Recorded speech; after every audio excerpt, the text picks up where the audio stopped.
Good morning, good afternoon, and good evening, wherever you're joining me. Thank you very much for coming. And today's chapter is chapter 35.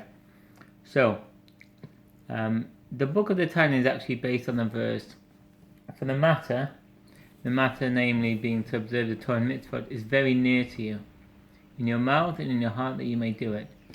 This verse asserts that the Torah is easily fulfilled through all of man's three forms of expression, also called the garment of the soul, namely thought in your heart, speech in your mouth, and action that you may do it. The emphasis being on action. In a small amount, let us understand that the purpose of the creation of the Beinim is to remain forever as Beinim, by virtue of their souls being unable to rise to the level of a tzaddik through their own will and effort. Another purpose is the descent to this world, being clothed in an animal soul, which is the opposite of the divine soul.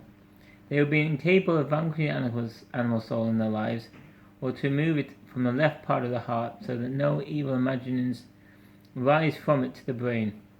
I explained in chapter 12, a constant battle with one's animal soul prevents its evil within it from expressing itself in garments, namely speech, thought, and action.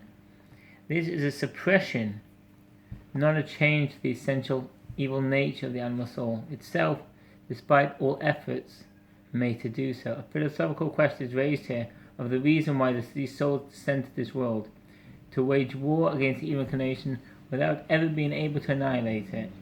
The answer given in the previous chapter was that it causes an immense pleasure in the heavens. A verse or posuk brought from Gehalas Ecclesiastes 2:14, the wise man's eyes are in his head. The eyes refer to one's interest, concern, and the light above one's head is the light that shines upon his or her soul, requires oil. This is further explained as the body of a person is likened to a wick that retains the flame. This light over his or her head requires oil, meaning good deeds. These deeds performed are the oil which supplies the light illuminating his or her soul. For this reason, the wise man's eyes are in his head, to ensure that he or she never lacks oil, good deeds, for this light. The Shekhinah does not rest upon man's body, which is compared to a wick, except through man performing good deeds. A distinction is given between the divine will expressed in mitzvot and creation. Regarding creation, there is a concealment of the internal act of God's will by means of many contractions, or as a terminology in Chabad Hasidus, simsumim. This enables worlds and creation to be created separately from nothing ex nihilo.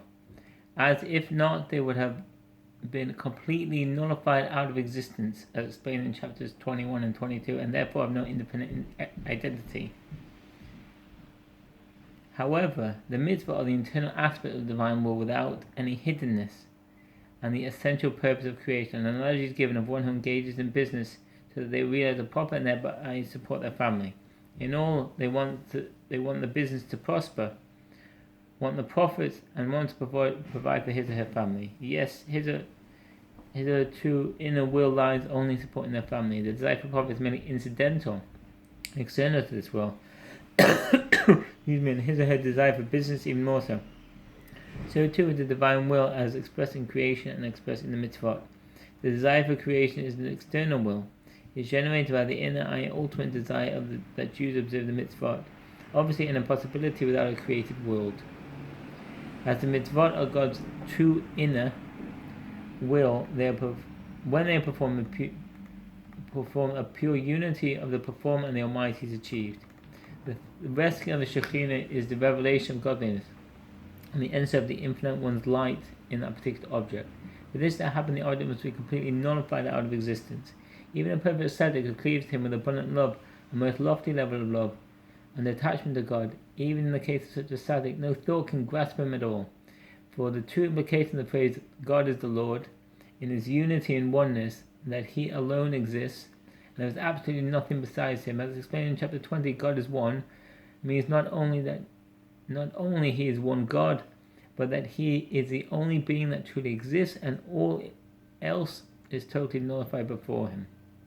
The tzaddik cannot grasp God and thereby become one with him. except to the fulfillment of the mitzvot. It is only by means of them that the light of the Shekhinah rests upon man, not through spiritual devotion alone. When an individual uses their thought and speech to study the Torah, these faculties are absorbed within the Infinite One's light, which creates a perfect unity. In order for this light to be brought onto one's body and animal soul, the mitzvot must perform in the body, such as the donning of the tefillin.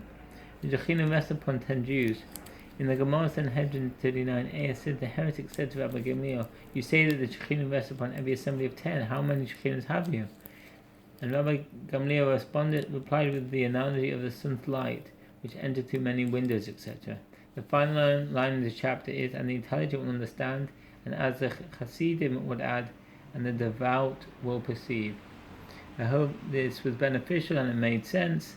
If you want to leave any comments, please do so in the chat below, and feel free to subscribe. I wish you all a very good Shabbos and a very good week. Take care.